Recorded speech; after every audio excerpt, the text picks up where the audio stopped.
Yang menyakiti ia perempuan akan suaminya, melainkan menyumpahlah akan dia isteri oleh bidadari yang di dalam syurga.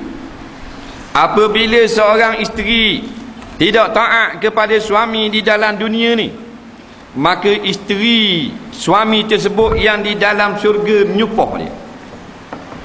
Sebab Nabi SAW sebut dalam hadis yang lain, tiap-tiap orang yang beriman laki-laki, dia ada isteri dia di dalam syurga, anak bidadari. Isteri kita ni isteri dunia. Isteri dunia ni kalau dalam syurga kat kiri jadi pemasuri. Pemasuri ni maknanya ketua para isteri. Hak lain bidadari itu iaitulah isteri-isteri kita. Hak bohnya bini kita ni kalau masuk syurga. Kalau masuk balik sana balik awal. Ada yang orang beriman bila dia wafat, bila dia masuk syurga, Allah beri dia bidadari, dia tak ada lagi. Ada orang yang bila masih dalam dunia ni dia ada dah dengan amalan-amalan yang tertentu. Di antaranya amalan bangun malam, bertahajud, berzikir kepada Allah dalam keadaan takut kepada Allah.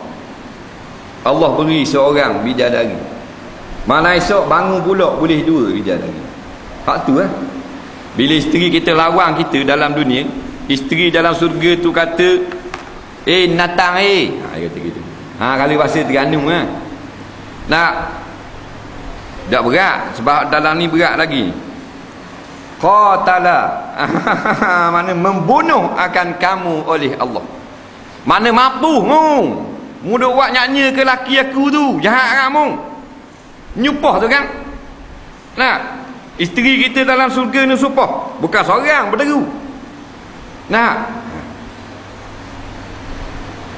Sebagaimana yang diceritakan daripada Muaz bin Jabal radhiyallahu anhu, sabda Nabi sallallahu, la tuzi zawjaha fid dunya illa qalat zawjatuhu min huril ain.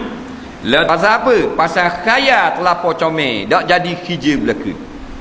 Komputer habis, jengkreng habis. Tu baru comel. Qatalakillah, membunuh oleh Allah akan kamu, katanya isteri kita dalam surga. Yang mu buat nyanyi ngak ke laki aku, yang mu deraka ke dia, yang mu kata lebih kurang, yang mu dah taat perintah dia, bang tanah mu gigi, Allah Ta'ala seksa mu gigi, disumpah.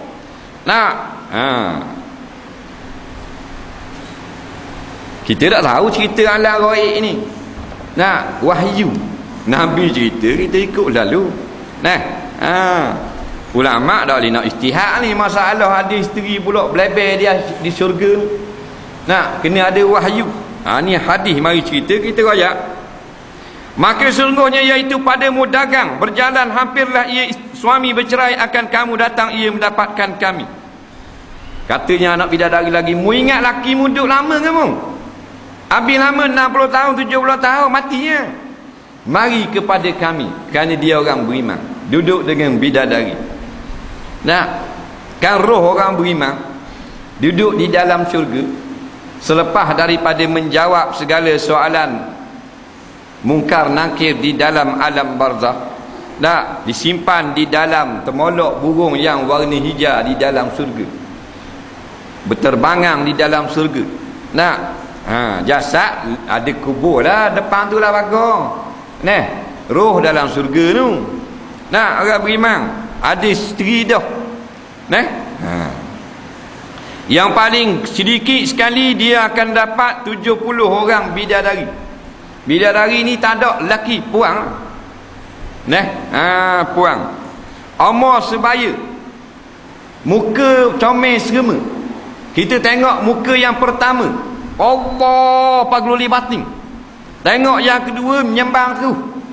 Tengok yang ketiga teletang. Nak pasang terus, macam kena dadah 13 kilo. Terlampau comel. Tu lah. Dah 70 orang pada tengok muka dia slow.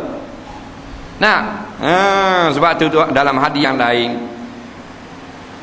ahli syurga akan diberi kekuatan kuasa kederat 70 ekor kuda. 70 horsepower. Bukan cc. 70 cc kapcai darat cetak tu postman. Anjing boleh potong dia. Darat tu 70 kuda. Sama kederat dengan Proton Wira. Oh gagah Tak. Kalau kederat learning 70 orang bidadari boleh? Minum air menerak Nak, bini kita seorang pun tak cakap nak layang. Nak. Tu cerita je. Jadi janganlah kau puang sombong sangat, tak baik. Suami kita kan tu, kalau dia tak reda kita mati masuk neraka. Kalau kita mati dia reda kita masuk surga. Dosa banyak pun kalau dia reda dia masuk surga kita. Nah, amal ibadat kita ni kalau kita deraka pada suami tak terima. Tak terima. Dah sejak gitu kalau tak taat ke suami, Tuhan tak terima amal. Bukan main sedap, tak sedap.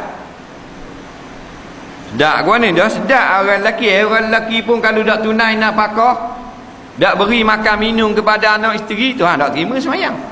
Ada hadis belaka. Islam ni adil, tak zalim. Yang zalim ni manusia, hukum manusia baru zalim.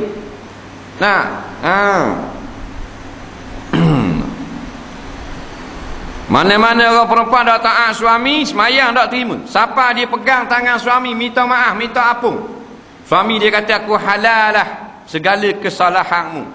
Saya sambung kan. Tak tahu nak cakap apa ni, gitu syarat ni. Suami itu kan tak tunai nafkah pandai bini saja. Piti tak beri makan, tak beri minum, tak beri rumah rangga, tak bercara apa. Tidak akan diterima sembahyangnya oleh Allah Subhanahu Wa Taala. Seri tu. Nampak? Seri dah. Jangan main-main.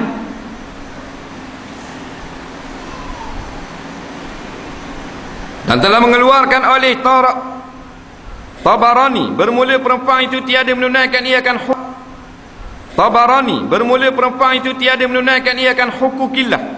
Hukukillah ni segala hak Allah, hingga mendatangkan ia akan hak suami sekalian. Dan jika dalam hendaki ia suami akan dia akan isteri, dan padahal di atas belakang pelapik uta, janganlah menegah ia suami akan diri perempuan. Sekali lagi hadis yang lebih kurang juga. Maknanya di antara menunaikan perintah Allah iaitulah taat kepada suami. Di antara maksud taat kepada suami, hendaklah menunaikan hajat suami. Lepas tu orang perempuan kita khabar sama dah. Bila suami telah bayar mas kahwin atau tak bayar lagi tapi tetap dah ria belanja selepas nikah, haram orang perempuan itu dia nak lari daripada suami bila suami nak dia. Suami mari kat dia, lari tubik luar. Dia duduk luar, suami tubik luar, dia lari masuk dalam bilik. Hukumnya berdosa besar. Tak boleh lari. Kalau lari dia gurau tak apa, main-main dulu. Tu lain, lari gurau. Tok lelaki mari duduk sebelah dia tu gigi dapur. Tu gurau. Nak suruh tok lelaki kejar. Tu tak apa. Tok lelaki masuk dapur luar, yang masuk dalam bilik air. Tu masih tok lelaki ikut tiap bilik air tu pergi ruang tamu. Main kerja gitu dah dapat mamang. Tu kau bandar dia lah, tu gurau. Tu nak suruh semangat.